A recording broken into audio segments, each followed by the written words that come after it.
Halo teman-teman, hari ini kita akan membahas perusahaan baja lagi nih. Ya, setelah sebelumnya kita bahas cukup banyak ya, dari perusahaan-perusahaan besi lainnya seperti ISSP dan juga perusahaan lainnya yakni baja. Hari ini kita akan membahas perusahaan dengan nama Radang Baja Murni Tbk dengan kode emiten LABA atau laba ya.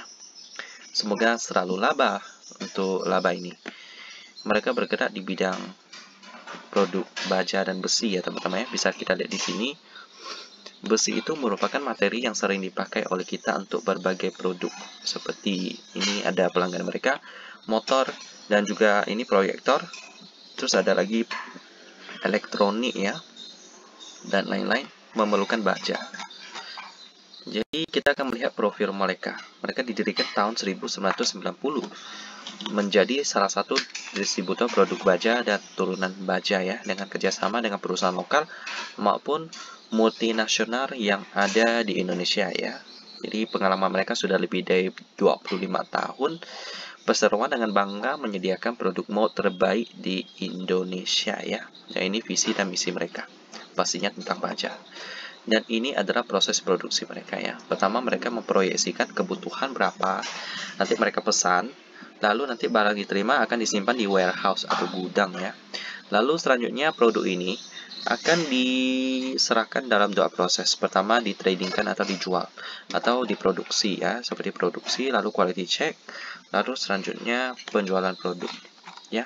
Simpel aja sih, tinggal mesinnya aja yang perlu investasi yang cukup mahal ya, karena produksi baja tentunya perlu mesin yang cukup mahal. Apa sih yang nggak mahal kalau untuk industri kan memang investasi jangka panjang. Dan ini adalah fasilitas produksi mereka ya, 30 ton per bulan. Ada mesin milling dan mesin roughing. Jadi ditotalkan ada 30 ton per bulan ya. Dengan tingkat penggunaan mesin 30% kapasitas produksi supaya tidak cepat rusak ya. Sesuai kebutuhan lah ya. Jadi bagaimana sih keuangan daripada laba ini? Apakah bagus? Karena mereka bergerak di bidang baja ya, yang terkenal keras. Tapi tetap aja kalau ekonomi terkena krisis juga akan terdampak cukup parah ya. Karena kalau ekonomi terdampak, penggunaan besi tentu akan berkurang. Ya, akan mengurangi laba daripada laba ini ya. Bagaimana keuangan mereka di tahun 2021? Kalau tahun 2020 sih pasti terdampak, tapi kita akan melihat bagaimana keuangan mereka di tahun 2021 di RTI Business. Dan beginilah penamakan fundamental dari laba ya. Di sini laporannya kurang lengkap karena mereka juga baru IPO sih tahun 2021 ya. Jadi pastinya masih belum bagi dividen. Kita akan langsung masuk ke fundamental. Operating profit lebih besar daripada net profit. Nice. Di sisi valuasinya sih mahal sih. PBV-nya aja udah 8 kali lipat. Otomatis PR-nya juga cukup mahal ya. Ini 78 kali ya.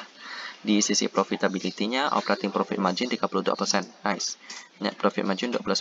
12%. Nice. Cuma cukup mahal sekarang ya. Harga sahamnya IPO price-nya berapa ya? IPO price 125. Sekarang udah 199. Jadi memang perusahaan ini cukup mahal ya. Bahkan kalau sampai gocap pun masih cukup mahal.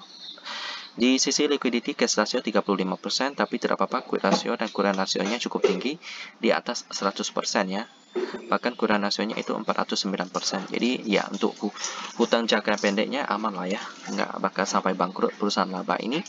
Jadi mereka bergerak di bidang baja dan valuasinya sudah cukup mahal. Jadi apakah layak untuk diinvestasikan sekarang? Saya akan skip dulu ya untuk laba ini sampai harganya, kalau sampai gocap pun masih mahal sih.